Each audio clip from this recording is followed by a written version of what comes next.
All right, welcome everybody to Module 4 or Week 4 of Children's Lit. I'm going to go through some stuff on the screen here for you. As you can see, we're in our modules. We have made it to Week 4 of picture books. So I published most of this earlier today, so you guys have probably seen it if you've been watching for it. And maybe though you were out doing something fun for Martin Luther King Day. Okay, so week 4 reading, you click here. It will tell you to read chapter 5 in Essential Children's Literature. There's a picture book article in this week's module, and then also your, picture books, of course. But that's that for your reading. This week's pretty straightforward.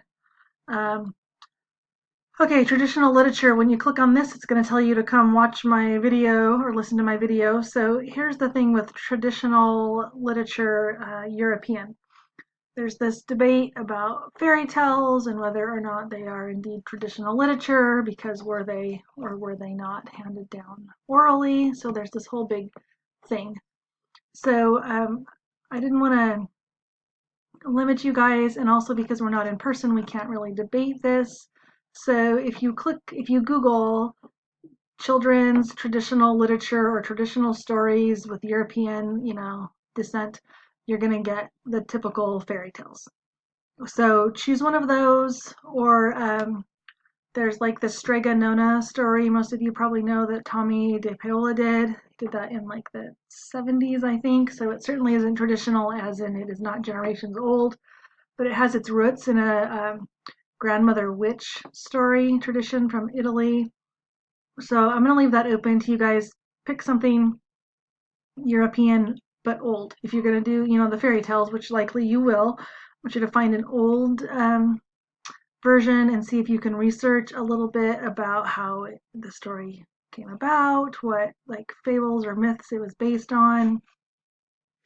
Nothing Disney.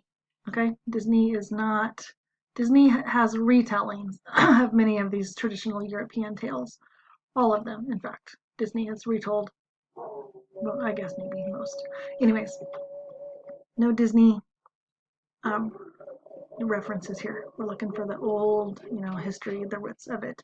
And all you have to do for traditional lit is add a slide to your slideshow that you started 2 weeks ago. It should now have a cover slide like my sample, and it should have African folk tales, and it should have the Aesop fable that you did. All right, so that's traditional literature for this week. Okay, then reminder that your field trip write-up is coming up in a couple weeks. Hopefully you're started on that. Rubrics and such are here in Canvas. Okay, notebook connections practice. This is a new assignment. We haven't done one of these yet. It's really self-explanatory though. You're going to locate this notebook connections activity called Finding the Spark, which is her name for her like sticky note activities. I don't care if you want to tweak this a little bit or do it just the way she says. Pick a book, pretend like you're a kid. Here's the key point. I don't want to hear, I would ask my students to blank, blank, blank. That's not what I'm looking for. I'm looking for what this feels like to do this activity as a student. So you would say, in my class, I just read the story about Strega Nona, and while we were reading the story, our teacher asked us to take sticky notes, and here's what mine said. That kind of idea. Okay, so that's just a little upload, no big deal. Here's the article that you need to read this week. Here's your quiz for your picture book post. Just like last week, you're just checking in to say, yep, I did this. I remembered all the parts. Here's my thoughts about it. And then here's the instructions for the blog itself, which don't say much because the instructions for the blog are in the rubric and the Appendix A. If you go back up to our first blog post,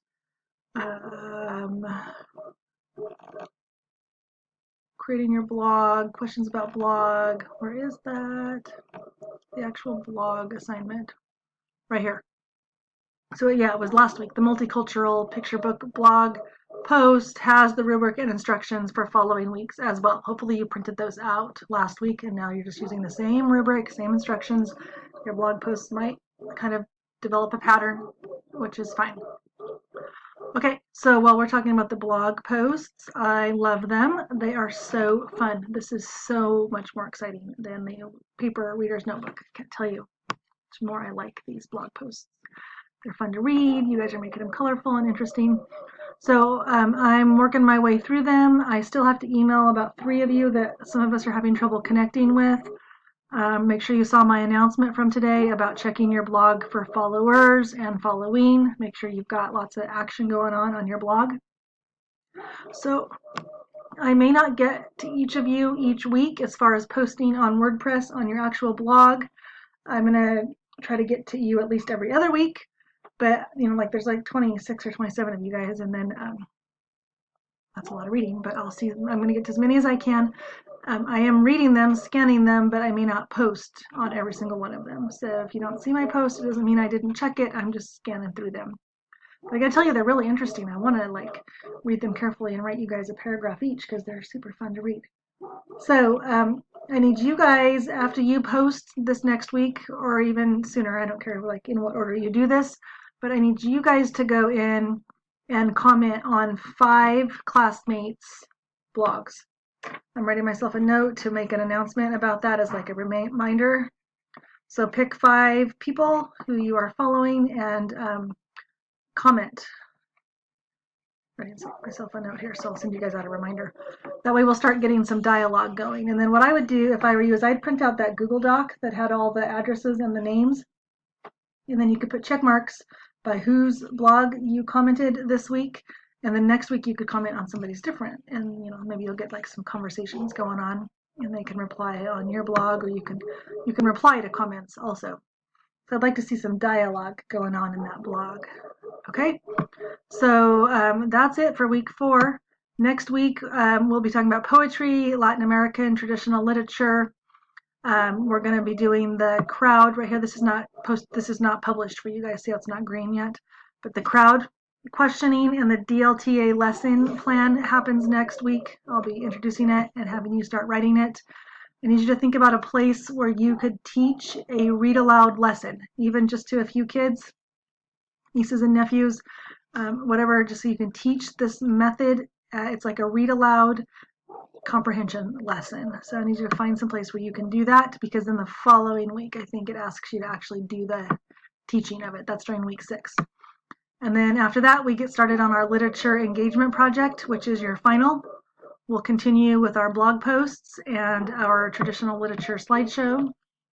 And I feel like we've kind of gotten into a rhythm here. I hope it's working out for everybody. Email me if you have any questions or concerns. No quiz this week because we're doing this notebook connections practice. Next week we'll have a quiz on chapter 12 that you read last week, chapter 5 that you're reading this week, and those 2 articles, one from last week, one from this week. Make sure you've read those before next week's quiz. So that's 2 weeks away before you have to actually take the quiz. Okay, I hope this was helpful. Be sure and send me your questions if you have any. I could post another discussion question for week 4, but I don't think I will because it didn't tell me that I had people commenting in there, and so their questions went unresponded. So email me unless I start getting a whole bunch of emails about the same thing, and then I'll send out an announcement. Otherwise, if you have questions, just go ahead and email me, okay? Because I didn't love the way that discussion board went because it didn't get responded to, which is bad. Okay, have a good evening. I will see you online. I'll see you through your blog posts and on email. Bye-bye.